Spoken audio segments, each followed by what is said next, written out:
خواتین و حضرات آداب. آج بلراج مہندرا کی پہلی برسی ہے اور ایسا لگتا ہے کہ بہت چند دنوں کی بات ہے جب یہ خبر اچانک اردو دنیا تک پہنچی کہ بلراج مہندرا اب ہم میں نہیں رہے. انجمن ترقی اردو ہند نے جو ہماری زبان ہفتہ واری اخبار ہے اس کا ایک نمبر بھی بلراج مہندرا پہ نکالا ہے. اس کو آپ آن لائن بھی انجمن کی ویب سائٹ پہ پڑھ سکتے ہیں. اور پروفیسر شمیم حنفی صاحب سے ہم بلراج مہندرا کے حوالے سے کچھ جاننے اور سمجھنے کی کوشش کریں گے. اور اس سے پہلے بھی اگر بلراج مہندرا پہ کچھ اگر انٹرنیٹ کی دنیا میں ہم جائیں یا یوٹیوب پہ کہیں ہم تلاش کرنے کی کوشش کریں تو ایک انٹرویو بلراج مہندرا کا ہمیں ملتا ہے. وہ بھی ظاہر ہے شمیم صاحب اس گفتگو میں رہے اور انہی کی وجہ سے وہ انٹرویو ہم سب لوگوں تک پہنچ پایا. اور ایک لمبا عرصہ شمیم صاحب کا ان کا ساتھ بھی رہا ہے اور کئی چائے خانوں پہ کئی وقت انہوں نے ساتھ گزارا ہے. اور جو بلراج مہندرا نمبر ہماری زبان کا ابھی انجمن ترقی اردو ہند نے شائع کیا ہے اس میں بھی شمیم صاحب کا ایک بہت اہم مضمون شامل ہے. اور وہ پڑھتے ہوئے لگتا ہے کہ شمیم صاحب کا کتنا گہرا تعلق ان کی تحریر اور ان کی شخصیت کے ساتھ تھا. شمیم صاحب بہت بہت شکریہ آپ کا. آج بلراج مہندرا کو ہم لوگ یاد کر رہے ہیں. آپ کیسے یاد کرنا چاہیں گے ان کو؟ بھائی ہمارے ساتھ تو دشواری یہ ہے کہ ہمارے ذہن کے کینوس پر تو ہر آدمی جو ہماری زندگی میں کسی نہ کسی لحاظ سے داخل ہوا ہے وہ زندہ ہی رہتا ہے. اور ہم اس کے بارے میں جب بھی سوچتے ہیں تو اس کا جیتا جاگتا چہرہ، اس کی باتیں وہی ہمارے سامنے آتی ہیں، وہی یاد آتی ہیں. بلراج مہندرا سے تعلق معمولی تو نہیں تھا. آپ سوچیے کہ 1969-70 میں جب ہم علی گڑھ پہنچے تھے اندور سے، علی گڑھ کے شعبہ اردو میں جب سے بلراج مہندرا سے ایک تعلق قائم ہوا تھا، وہاں ان سے ملاقات ہماری علی گڑھ میں بھی ہوئی. دلی آیا کرتے تھے ریکارڈنگ کے لیے. یہ ہمارے اور بلراج کے مشترک دوست تھے، محمود ہاشمی اور لوگ تھے. کئی دوست مشترک تھے، بلراج، کومل کمار پاشی، زبیر رضوی سبھی مشترک تھے. تو جب کہ ملاقات، اب سوچئے کہ تقریباً کتنا وقت ہو گیا، 50 سال کے لگ بھگ ہو رہے ہیں. تو یہ مدت تو واقعی عجیب و غریب لگتی ہے. جب آپ کی عادت پڑ جائے اتنے دنوں تک کسی کو جاننے کی، تو اس کے چلے جانے کے بعد بھی یہ خیال بڑی مشکل سے آپ کے ذہن میں پیدا ہوتا ہے کہ اب وہ نہیں ہے. تو بلراج کا بھی یہ حال ہے کہ دلی فاصلوں کا شہر ہے.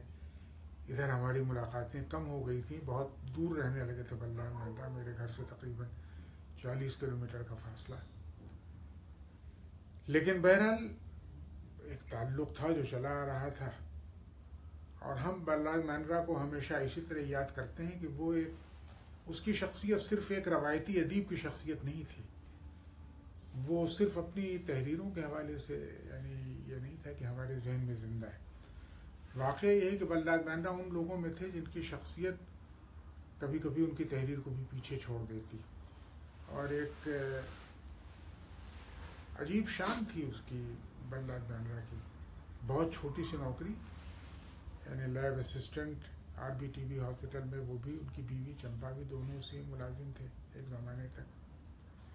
لیکن بڑی ٹھاٹدار زندگی اس نے گزاری. کبھی کسی کا احسان نہیں لیا اس نے، کبھی ہر وقت اس کے لیے تیار کی کسی شخص کو کوئی ضرورت پیش آ جائے تو بلراج مہندرا کے گھر حاضر ہے. مجھے یاد ہے ایک بار عبداللہ حسین آئے یہاں، شاید جواہر لال نہرو یونیورسٹی کسی تقریب میں آئے ہوئے تھے.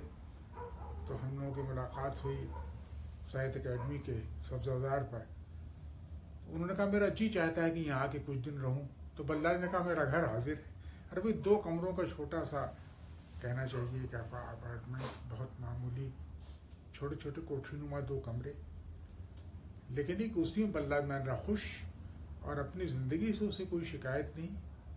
کبھی اس کے دماغ میں یہ سب چیزیں بلکہ بڑی غیر ضروری اور ضمنی حیثیت رکھنے والی چیزیں تھیں کہ صاحب بہت آرام دہ گھر ہو، آرام دہ زندگی ہو. وہ خود بہت محدود ضرورتوں کا آدمی تھا. سارے پیسے اس کے خرچ ہوتے تھے سگریٹ پر، چائے کافی پر اور کتابوں پر. کتابیں خریدنے کا اس کو مرض تھا، اور ظاہر ہے کہ کتابیں برابر نہ صرف یہ کہ اپنے لیے خریدتا تھا، اپنے دوستوں کے لیے بھی خریدتا تھا. مجھے تو یاد ہے کہ جب بلراج مہندرا کو کسی موضوع پر یہ ہوتا تھا کہ بھئی شعور کے لیے، معیار کے لیے، جو انہوں نے رسالے چھوٹے موٹے نکالے، سرخ و سیاہ، مہندرا جرنل، تو ہمیشہ یہ رہتا تھا کہ صاحب کچھ لکھوانا ہے، اچھا فلاں کتاب چاہیے تو خرید لائیں گے صاحب، اور لا کے آپ کے گھر وہ کتاب رکھ دی انہوں نے. اب آپ کوئی بہانہ نہیں کر سکتے کہ یہ برابر. وہ مجھے ہمیشہ وہ ڈائریاں، قلم، کتابیں، یہ سب ان کی طرف سے تحفے میں ملا کرتی تھیں. اور یہی عالم اس کا تھا کہ وہ سمجھیے کہ بہت معمولی ملازمت کے باوجود چھوٹی تنخواہ، اس میں وہ 2500-3000 روپے کی کتابوں کے سیٹ اس زمانے میں خرید لیتا تھا. جب اس کی تنخواہ بھی بہت بڑا انعام، یعنی کہنا چاہیے کہ ان چیزوں کے متحمل ہو سکتی تھی.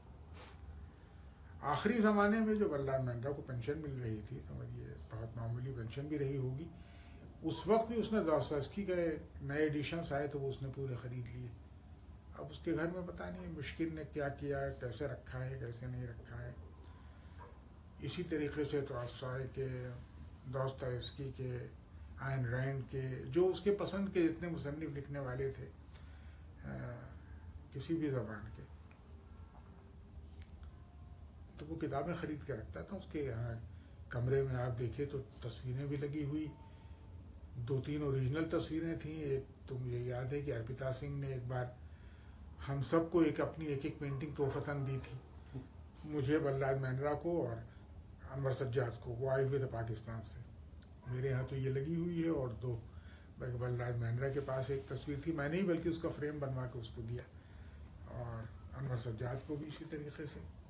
لیکن اس کے علاوہ اس کے یہاں تصویریں لگی ہوئی تھیں. کچھ اس کے پسندیدہ پینٹرز کی تصویریں تھیں، ان کی بنائی ہوئی تصویروں کے پرنٹس تھے. میرے لیے بھی وہ جب باہر گیا لندن ایک بار جانے کا اس کو اتفاق ہوا تھا، تو وہاں سے پکاسو کی ایک تصویر وہ میرے لیے لے آیا تھا وہاں سے.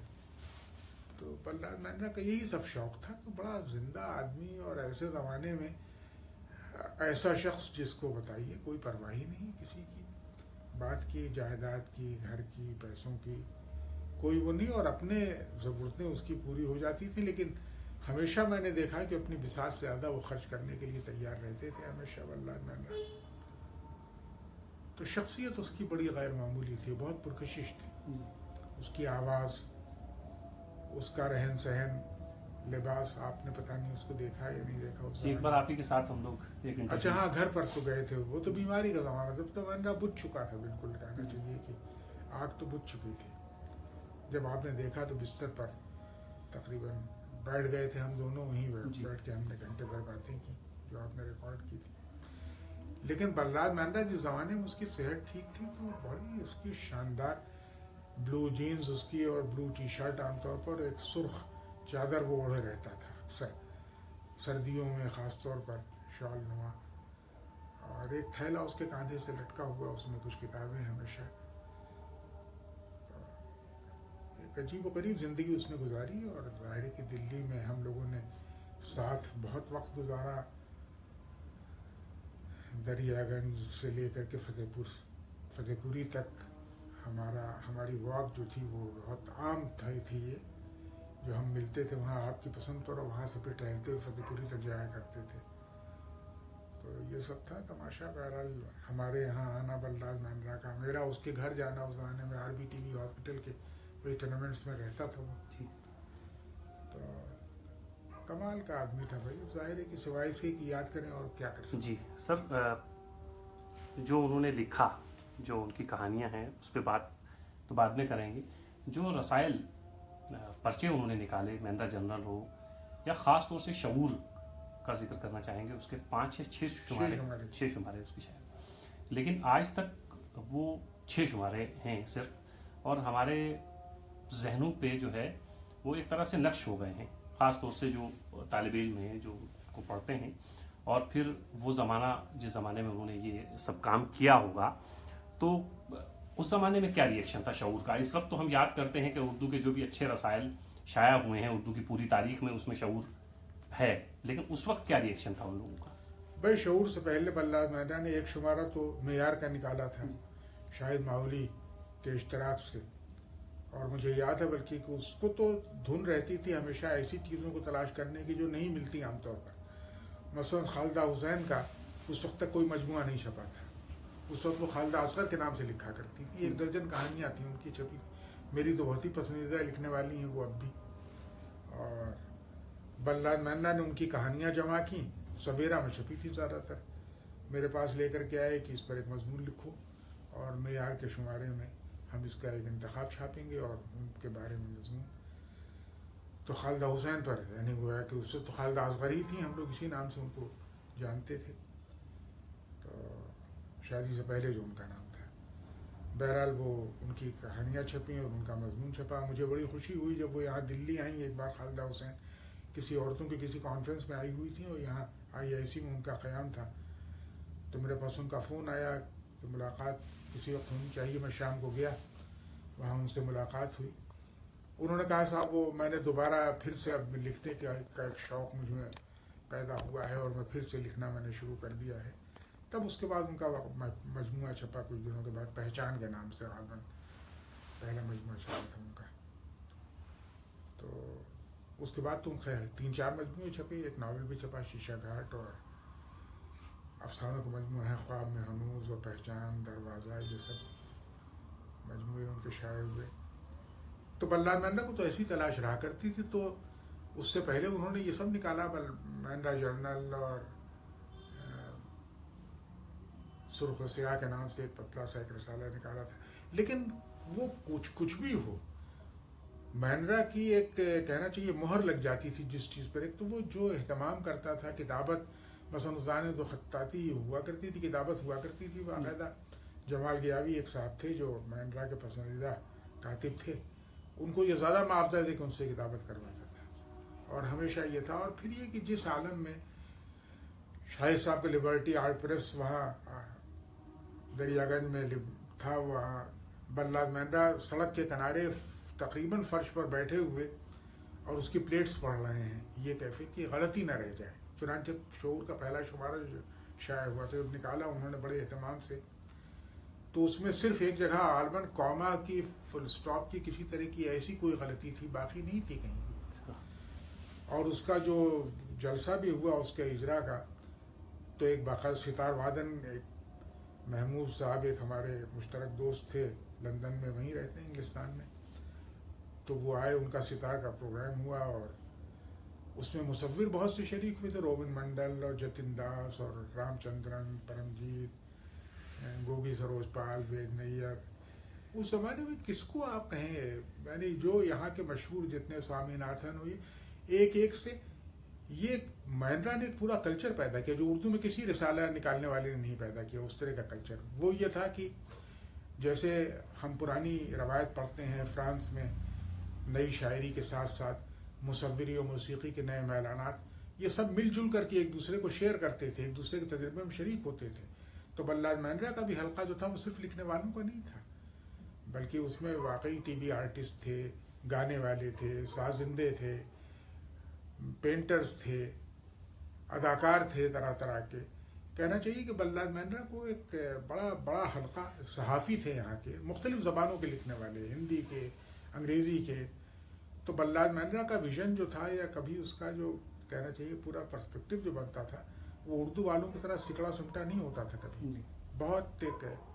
تو شعور کی تو جب اس نے تیار کی، سوچیے شعور ہی کی وجہ کے لیے یہ ہوا کہ بلراج مہندرا کے لیے مفت میں رام چندرن نے منٹو کی ایچنگز بنائی میرے کہنے پر۔ میں ہم اور وہ رام چندرن شام کو ساتھ ٹہلتے تھے، تو میں ان کو منٹو کی کہانیاں سناتا تھا، اور وہ جناب ایچنگز میں اس کو منتقل کرتے تھے۔ ایچنگز بنائیں، ڈرائنگز بنائیں، فرخزاد کی نظمیں کچھ سنی اس پر بنائیں۔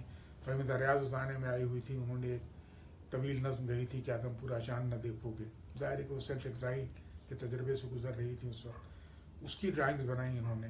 خوشیوں کا باغ اسی وقت چھپی، انور سجاد کا ناول جو بہت مشہور ہوا، اور جو یقیناً ایک نئے ناول کی روایت میں ایک اپنی قسم کا بڑا انوکھا تجربہ تھا۔ اس کو السٹریٹ کیا رام چندرن نے اس کا ٹائٹل بنایا. کیا ٹائٹل بنایا ہے دیکھیے, مجھے تو افسوس ہے کہ وہ پتہ نہیں کیا ہو گیا وہ ٹائٹل. بلراج مہندرا کے آج میں محفوظ رہا ہے یا نہیں. وہ اپنے آپ میں ایک بہت بڑی پینٹنگ ہے. تو یہ سب تھا ایک بہت بڑا حلقہ, اور بلراج کے رہنے سے بڑی چہل پہل, بڑی رونق. میرا خیال یہ ہے کہ یہاں بلراج کے بعد مجھے زبیر کے رہنے سے محسوس ہوتا تھا. زبیر کو بھی شوق تھا اس طرح کا, لیکن زبیر کے تعلقات مختلف فیلڈز میں تجربے کرنے والوں سے اس طرح کے نہیں جتنے بلراج مہندرا کے تھے. بلراج مہندرا کے یہاں تو فلم میکر سے تعلقات اس کے تھے, تھیٹر آرٹسٹ سے اس کے تعلقات تھے, اور اس کے علاوہ میوزیشینس تھے, پینٹرز تھے, طرح طرح کے, کہنا چاہیے کہ مختلف. مجھے یاد آتے ہیں ہندی کے لوگ, اردو کے لوگ, سبھی اس وقت ایک پلیٹ فارم سا بن گیا تھا. ظاہر ہے کہ وہ آج کی طرح سمٹے ہوئے لوگ نہیں دکھائی دیتے کہ دائرے میں بیٹھے ہوئے ہیں اپنا. بلراج مہندرا کا ایک بڑا کام یہ بھی ہے کہ جو منٹو کو انہوں نے ہندی میں پورا کا پورا وہ کیا. دیکھیے بلراج مہندرا, منٹو تو بلراج مہندرا کا پیشن تھے, جبکہ بلراج مہندرا کا یعنی یہ تھا کہ منٹو کے افسانوں پر کبھی کبھی وہ اعتراضات بھی انہوں نے کیے ہیں بلراج مہندرا نے, اور بڑے اہتمام سے چھاپا اس نے. انہوں نے اور شردت نے مل کر راج کمل کے لیے یہ 5 جلدیں تیار کی, دستاویز. اور ظاہر کو اپنے قسم کا بہت انوکھا ایک ایڈیشن ہے. اسی طرح ایک جلد انہوں نے ناصر کاظمی کی بھی چھاپی, ناصر کاظمی ایک دھیان کے نام سے, ہندی میں. اور اس وقت ظاہر ہے کہ بلراج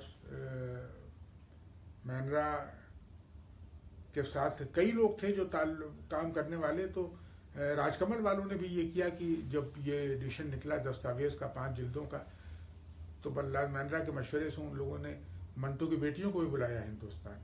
وہ ان کی بیٹیاں یہاں آئی تھیں, تینوں لڑکیاں آئی تھیں, نصرت, نوزت, نکھر, تینوں یہاں آئی تھیں, اور یہاں ایک جلسہ ہوا ترونی میں. تو کہنے کا مطلب یہ کہ بلراج کا تو ایک پیشن تھا, اور منٹو سے تو دیوانگی کی حد تک اس کو محبت تھی. چنانچہ جب وہ پاکستان گیا پہلی بار, کہنا چاہیے کہ یعنی تقسیم کے موقع پر جب انہوں نے, ان کے خاندان نے چھوڑا ہوگا, لائل پور کے رہنے والے تھے جو فیصل آباد کہلاتا ہے پاکستان میں, تو وہاں گئے. تو وہاں بھی اس نے سب سے پہلے جا کر کے وہ میان والی کا قبرستان جہاں منٹو کی قبر ہے, وہاں بھاگے ہوئے گئے وہ, یعنی فاتحہ خوانی کے لیے گویا کہ. تو ایک عجب و غریب ایک طرح کی دیوانہ وار محبت کرنے والا آدمی, اپنے پسند کا آتھر ہو, پسند کا آرٹسٹ ہو, ستیہ رے سے, ریتوک گھٹک سے, نئی فلمیں جو تجرباتی آرٹ فلم جن لوگوں نے بنائی ہیں ان لوگوں سے, اور بہت سے اداکاروں سے اس طرح کے جو کہنا چاہیے کہ آف بیٹ سنیما میں جو لوگ آئے. مہندرا کے ذاتی تعلقات تھے, پرانے قسم کے اداکاروں سے بھی تعلقات تھے, اور کئی لوگوں سے تھے ان کے ہمارے مشترک دوستوں میں کئی تھے فلم میں کام کرنے والے. تو منٹو سے تو اس کا عشق تھا بہرحال. منٹو کے لیے تو مہندرا نے جو کام کیا وہ بہت واقعی کام ہے, وہ بہت محنت سے کیا.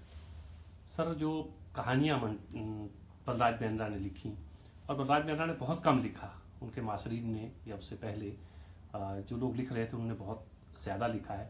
مشکل سے میرے خیال سے 30 کے قریب 28-29 کہانیاں انہوں نے لکھی.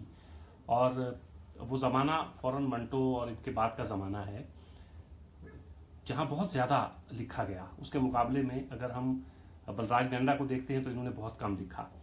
تو آپ اس پوری سیریز یہ جو پریم چند سے چلتی ہے اور یہاں تک آتی ہے مہندرا تک, دیکھیے اس کے 2 الگ الگ انٹرپریٹیشنس ہیں.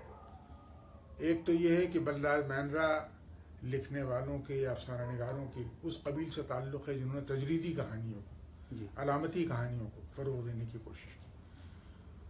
ہندوستان میں بلراج مہندرا, پاکستان میں انور سجاد خاص طور پر, باقی اور لوگ بھی تھے اس میں شامل ہے پاکستان میں کئی لکھنے والے.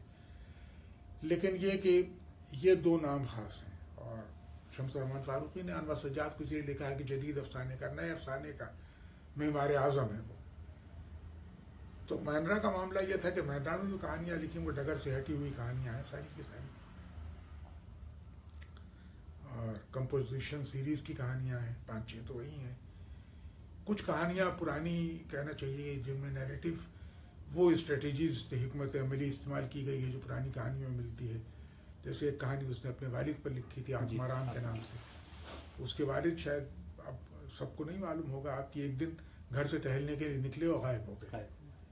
اور ظاہر ہے کہ تو بلراج مہندرا نے اس پورے تجربے کو عجب طریقے سے دیکھا اور اس میں وہ کہانی لکھی. کئی روز کے بعد سراغ ملا تو وہ کہانی ہے اس کی. یہ ایک کہانی جب دلی میں سڑکوں کے نام بدلے جاتے ریپ کے نام سے اس نے جو کہانی لکھی, یہ بھی ایک قسم کا تاریخ کے ساتھ ایک قسم کا زنا بالجبر کرنے کی کوشش گویا کہ.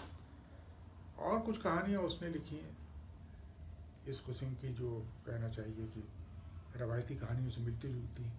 اب ایک انٹرپریٹیشن تو کچھ لوگ کرتے ہیں جو علامتی اور تجریدی کہانی کو بہت ہمدردانہ نظروں سے نہیں دیکھتے تھے. اس میں ہمارے دوست انتظار صاحب بھی شامل تھے.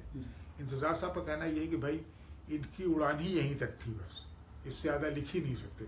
اتفاق کی بات ہے کہ بلراج مہندرا نے لکھنا چھوڑ دیا, آخر میں 30 سال تک غالباً کچھ نہیں لکھا.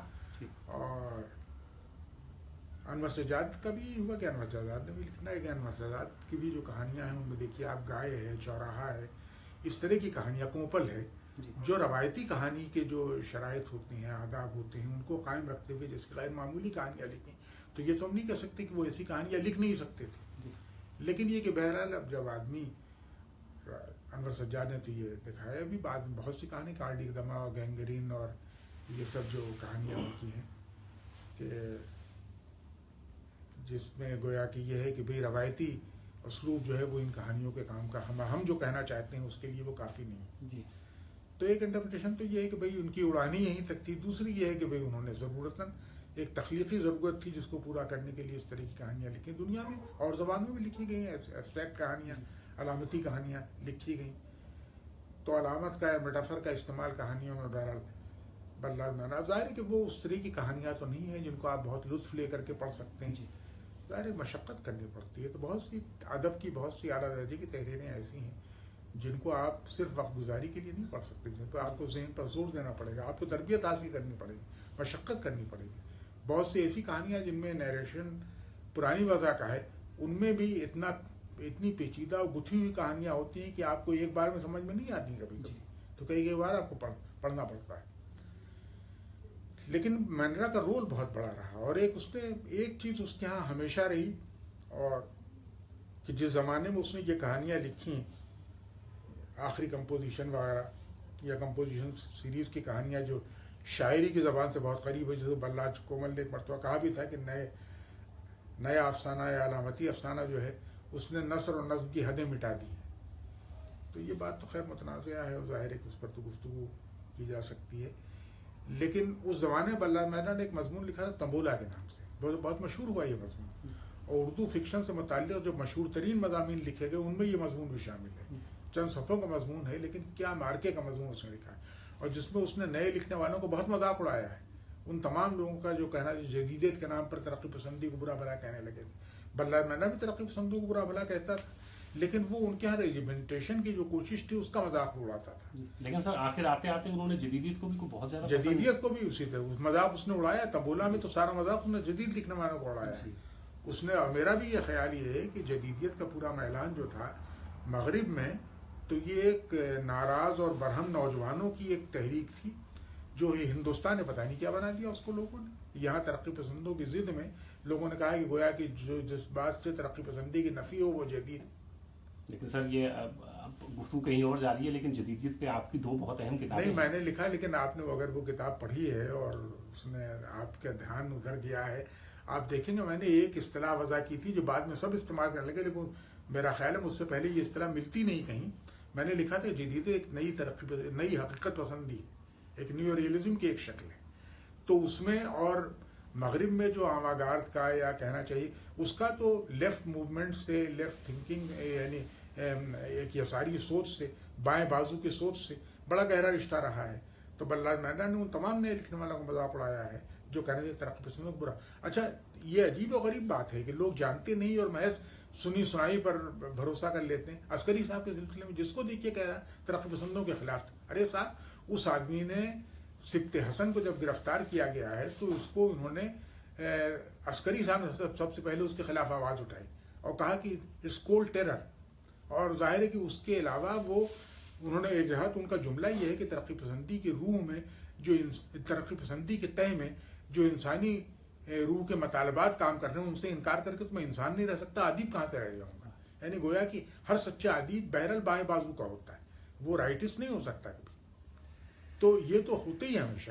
تو بلراج مہندرا نے بھی ظاہر کہ جدید ایسے لوگوں کا مذاق اڑایا، روایتی ترقی پسندوں کا اور روایتی جدیدیوں کا، دونوں کا اس نے مذاق اڑایا بلراج مہندرا نے. لیکن سر یہ جو ابھی آپ نے ذکر کیا، بس گفتگو کو یہیں سمیٹتے ہیں. یہ جو ابھی آپ نے ذکر کیا انتظار صاحب کا، تو انتظار صاحب نے کہا کہ ان کی اڑان ہی اتنی تھی، اور ایک طرف انتظار صاحب کا یہ کہنا اور دوسری طرف بلراج مہندرا کا وہی 28-30 کہانیاں لکھنا. تو کیا ہم یہ مانیں کہ یہ جو تجریدی کہانیوں کا ایک سلسلہ چلا، اس کی اڑان بہت زیادہ نہیں تھی، یا آپ بہت زیادہ لکھ نہیں، وہ زبان اس کا ساتھ نہیں دے رہی؟ کہانی تو بہرحال ایک بیانیہ آرٹ ہے، تو ظاہر ہے کہ کہانی سے کہانی پن تو، لیکن کہانی پن کے آداب تو بدلتے جائیں گے. اور انتظار صاحب نے صرف یہی نہیں، انتظار صاحب کا جو تیسرا مجموعہ کلام جو میرے خیال میں ان کا جو بڑا موڑ ہے ان کی پوری تخلیقی زندگی کا، جس کا نام ہے آخری آدمی. آخری آدمی میں انہوں نے نئے افسانہ نگار کے نام ایک خط بھی شامل کیا ہے جو بلراج مہندرا کے نام ہے. نام ہے اس میں بلراج مہندرا کا. بلراج مہندرا کو مخاطب کر کے انہوں نے نئے قصے میں اور نئی کہانی میں اور ان کی کہانی میں جو کہنا چاہیے کہ تصادم ہو رہا ہے اس کی طرف اشارہ کیا ہے.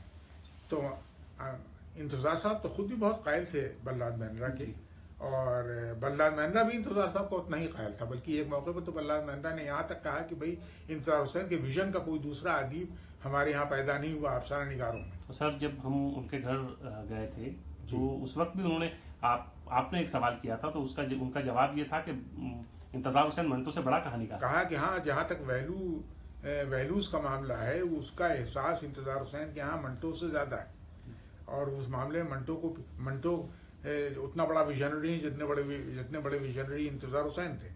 تو یہ تھا. خیر یہ سب مسائل جو ہیں یہ بہت پیچیدہ ہیں اور بڑی سنجیدہ. ہمارے یہاں دشواری یہی ہوتی ہے کہ ایک اڑ گئی ایک بات تو اڑ گئی، اور یہ کہ گویا کہ بلراج مہندرا صاحب بڑا مخالف ہے اس کا. ترقی پسندوں کو اس نے مذاق اڑایا، کرشن چندر کا مذاق اس نے اڑایا، بلکہ ایک بار تو کرشن چندر کے سلسلے میں مہندر ناث نے اس کی باقاعدہ کہنا چاہیے ہاتھ ہتھائی کی نوبت آ گئی تھی. اتنا ایک قصہ ہوا تھا. تو وہ اس کے خلاف تھا، جو کامرشلائزیشن آف رائٹنگ جو ہوتا ہے، کتاب کو ایک کموڈیٹی کی طرح ٹریٹ کرنے لگے، یا ترقی پسندوں کے ہاں وہ جو روایت پیدا ہو گئی کہ صاحب گویا کہ آپ کہنا چاہیے کہ سب کے سب ایک خاص نظریے میں. ارے بھائی اس سے تو انکار مایکوفسکی نے کیا. مایکوفسکی نے خودکشی کی تو اس سے پہلے اس نے کہا کہ تم جس کو سرخ کہتے ہو اگر میں سبز کہوں تو تم میرا کیا کر لو گے. اور ظاہر ہے کہ وہ تو لیفٹسٹ تھا، لیکن ایک لینن پر اس نے اپنی بڑی مشہور نظم لکھی، at the top of my voice, جو اس کی مشہور نظم ہے آخری زمانے کی، اور لینن پر ایک اس کی طویل نظم. یہ اور لیکن ایک اس نے بہرحال یہ کہ وہ انقلاب کے بعد جو صورتحال پیش آئی تھی وہاں سوویت روس میں احتساب کی اور سینسرشپ کی، اس کے حق میں وہ نہیں تھا. تو ظاہر ہے کہ یہ تو بہت سی چیزیں ایسی، یہ بڑی لمبی بحثیں ہیں، اور ظاہر ہے کہ اس پر تو میں گھنٹوں آپ سے گفتگو کر سکتا ہوں. جی. لیکن یہ کہ بلراج مہندرا کا بھی یہ رہا کہ تو وہ اس کو دیکھیں، بلراج مہندرا ایک مزاج کے لحاظ سے وہ ایک برہم آدمی تھا، غسیلہ آدمی تھا. اس کو اطمینان کہیں، اچھا اس کو تو سوال یہ ہے کہ کسی سے نہیں تو اپنے آپ سے لڑے گا وہ. لیکن یہ کہ جو اس کے ہاں باقاعدہ رہا وہ یہ تھا ہر طرح کے اسٹیبلشمنٹ کے وہ خلاف تھا. آپ رائٹنگ کو اسٹیبلشمنٹ کا حصہ بنائیں، آپ اقتدار کے حامی ہو جائیں، یہ سب چیزیں بلراج مہندرا کے ناقابل قبول تھیں ہر لحاظ سے. چنانچہ اس نے ظاہر ہے کہ ترقی پسندوں میں بھی کیسی کیریئر بازی کیا شروع ہو گئی تھی. آپ نے دیکھا ہے کہ بھئی کبھی ایمرجنسی کی حمایت کر رہے ہیں، کبھی کچھ ہو رہا ہے، کبھی ان تمام چیزوں. یہ سوویت یونین میں انقلاب کے بعد جو صورتحال پیدا ہوئی، خاص طور پر لینن کے زمانے میں، تو ظاہر ہے کہ جب مسودے غائب کر دیے جاتے تھے ایسے لکھنے والوں کے جن کے ہاں انحراف یا انکار کی کوئی کوشش ملتی ہے، ڈسنٹ قابل قبول نہیں رہ گیا تھا کمیونسٹ اسٹیٹ میں، تو اس کے تو بلراج مہندرا مخالف تھے اور سبھی مخالف. بورس پاسترنائک بھی اس کے مخالف تھے. اور گویا کہ یہ اس کے ناول کو جب یعنی اس کو نوبل پرائز ملا تو مجھے یاد ہے خروشچیف صاحب نے ایک انٹرویو کے دوران یہ کہا کہ صاحب یہ تو ایک متعفن گلدستہ ہے، ایک بدبودار گلدستہ ہے. گویا کہ یعنی انکار آپ نہیں، ہر چیز بس یہ جو کہا جائے وہ مان لو چپ چاپ. تو ظاہر ہے کہ بلراج مہندرا اس مزاج کا آدمی نہیں تھا، اور اس کے یہاں ایک تخلیقی آزادی کا ایک بہت رچا ہوا بہت گہرا تصور تھا بلراج مہندرا کے یہاں. اور ظاہر ہے کہ ایک اس نے یہی وجہ ہے کہ اس زمانے میں آپ یہ دیکھیے کہ بہت سے لکھنے والے جو ترقی پسندی سے منحرف ہو گئے تھے، منحرف ہونے کے بعد بھی ترقی پسند وہ لوگ رہے، لیکن وہ جو روایتی قسم کی ترقی پسندی جس میں اب بھی آپ کو نام لیوا مل جائیں گے جو مشقت نہیں کرتے سمجھنے کی کہ اس میں کانٹرڈکشنز کیا ہیں، تو ظاہر ہے کہ یہ سب چیزیں تو وہ بہت لمبا ایک سلسلہ ہے. لیکن پرہلاد مہندرا نے ایک بہرحال ہندوستان میں، پاکستان میں انور سجاد نے ایک نئی کہانی کا ایک بہرحال ایک قصہ جو شروع کیا تھا، بہت دنوں تک اس کا جادو چلا. اور کتنے لوگ تھے پرہلاد مہندرا کے حلقے کے، سریندر پرکاش تھے، انور عظیم تھے، اس زمانے میں کمار پاشی تھے، بلراج کومل تھے، یہ سب افسانے لکھ رہے تھے، شرون کمار ورما تھے، اور ان لوگوں کی کہانیاں وہانیاں یہ سب چلتی رہیں، بحثیں بھی خوب ہوتی رہیں. اور پرہلاد مہندرا پارک بہت اچھا تھا ادب کا، وہ کوئی بھی اچھی کوئی چیز لکھ دے اس کو پرکھتا عجیب نظر سے تھا. چنانچہ ضمیر الدین احمد کی کہانیاں سب سے پہلے اسی نے یہاں وہ کی کہ 2 کہانیاں چھاپیں شعور میں اس نے، تشنہ فریاد اور سوکھے ساون. ٹیکا ہوا آپ نے اس کی ڈرائنگز بھی بہت عمدہ ڈرائنگز بنائی تھی. گوگی سروج پال نے ایک البم نکالا تھا اسی زمانے میں، میرے پاس ہیں اس کی اوریجنل ڈرائنگز اس کی گوگی کی بنائی تھی. اور ضمیر الدین احمد جب یہاں آئے، ہندوستان آئے، تو پرہلاد مہندرا نے اپنا گھر ان کو دے دیا، جو ایک چھوٹا سا مکان اس نے فلیٹ بنوا لیا تھا یہاں کیلاش کالونی میں، اور وہاں وہ رہتے تھے اپنی بیوی کے ساتھ. اور بہرحال کچھ دن رہے، وہ کہتا تھا بھائی ہمارا گھر حاضر ہے. یہ اس کی طرف سے ہمیشہ فراخ دلی اس کے یہاں بہت تھی. تو ادب کے معاملے میں لیکن وہ سمجھوتا نہیں کر سکتا تھا کبھی. تو نئے لکھنے والے اگر مان لیجیے اس کے خیال سے بھٹک رہے ہیں راستے سے، یا روایتی لکھنے والے ترقی پسند ہوں چاہے غیر ترقی پسند ہوں، تو پرہلاد مہندرا تو ان پر اعتراض کرے گا، لکھے گا. یہ تھا. خواتین و حضرات، وہ لوگ جو یاد آتے ہیں کہ پروگرام کے تحت آج ہم یاد کر رہے تھے پرہلاد مہندرا کو، یہ خاص پروگرام ہے جس میں شمیم صاحب کو ہم زحمت دیتے رہیں گے، اور وہ لوگ جن سے شمیم صاحب کا بہت گہرا تعلق رہا ہے، یا وہ لوگ جن پہ ہم سمجھتے ہیں کہ شمیم صاحب بہت اچھی گفتگو کر سکتے ہیں، وہ لوگ جو اب ہمارے درمیان نہیں رہے ہیں. یہ پروگرام کا سلسلہ ایسے ہی چلتا رہے گا. پرہلاد مہندرا کے لیے آج اتنا ہی. اگلی بار پھر کسی نئی شخصیت پر پروفیسر شمیم حنفی سے ہم بات چیت کریں گے. آپ ہمارے ساتھ ایسے ہی جڑے رہیے گا اگلے پروگرام میں بھی جیسے اس پروگرام میں آپ رہتے ہیں. آپ تمام حضرات کا بہت بہت شکریہ. شمیم صاحب آپ کا خاص طور سے بہت شکریہ. شکریہ آپ کا کہ آپ نے ہمارے ایک مرحوم دوست کو آج یاد کیا، اور پہلے اس کی پہلی برسی تھی، تو میں بھی شکر گزار ہوں آپ کا. بہت بہت شکریہ.